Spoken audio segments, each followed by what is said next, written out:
Afternoon guys, welcome to Lems Gadget Zone. Ito na yung unit na inavail ni Sir Ryan, okay?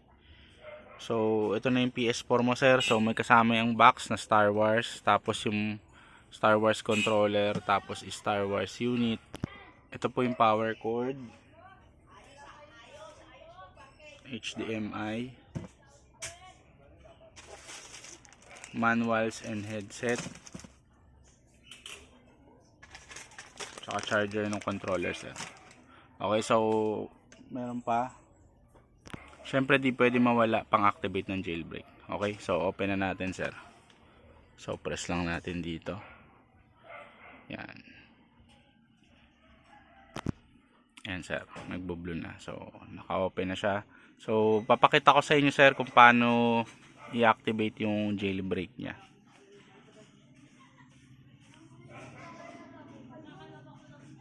So sa mga interesado guys, meron pa akong mga PS4. Yan, meron tayong Pro, may Slim tayo tsaka Fat.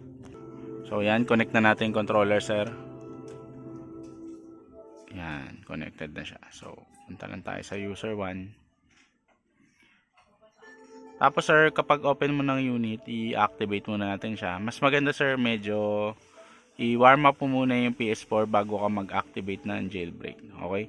So dito tayo pupunta sa internet browser. Kasi kailangan mo natin i-activate yan sir para malaro mo tong mga to.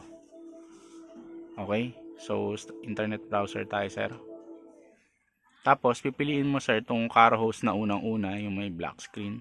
Press mo lang yung circle. Tapos kailangan naka-ready na yung USB na isasaksak mo.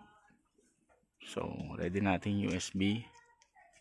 USB sir. Tayo natin. So ayun na. So pag-click mo nun sir, yan yung lalabas, jailbreaking. So abang-abang natin USB. Yan, sabi niya insert USB drive and click OK. Then insert muna natin sir. So dapat nakalapat yan sir, yung insert USB yung USB drive mo dun sa USB slot.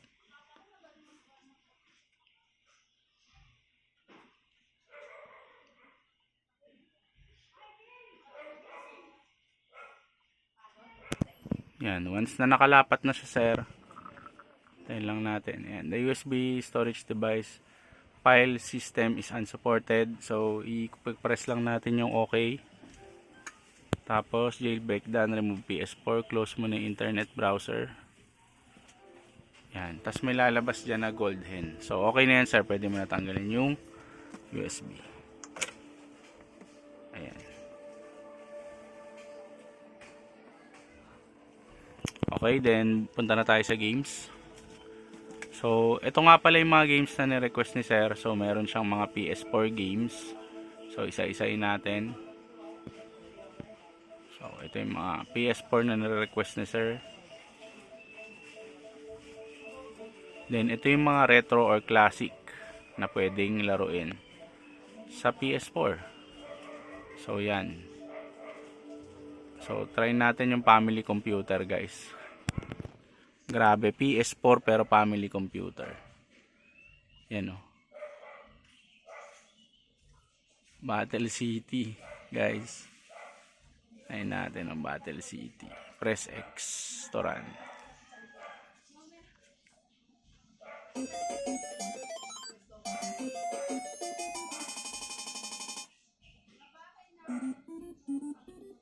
Okay.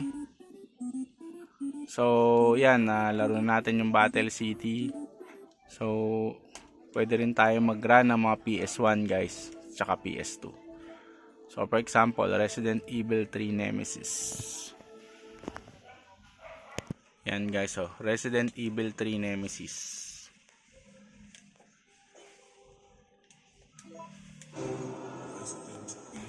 So napaka-nostalgic guys. Pwede ka na mag PS1 sa PS4 guys. Malupit. Si Jill Valentine. Napaka-astig.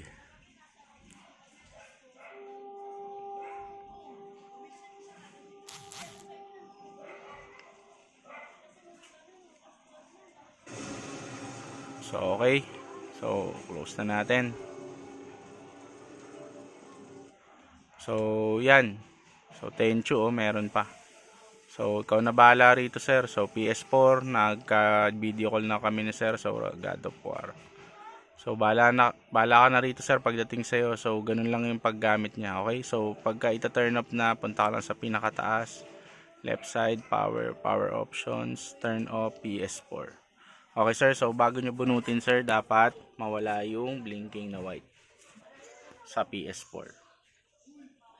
Saka nyo siya pwedeng bunutin sa saksakan. So ganun lang kadali sir i-activate yung PS4 na jailbreak natin. So napakasimple lang. Okay sir, for shipping na to today sir. Thank you po. So sa mga interesado guys may mga unit pa akong PS4. Salamat.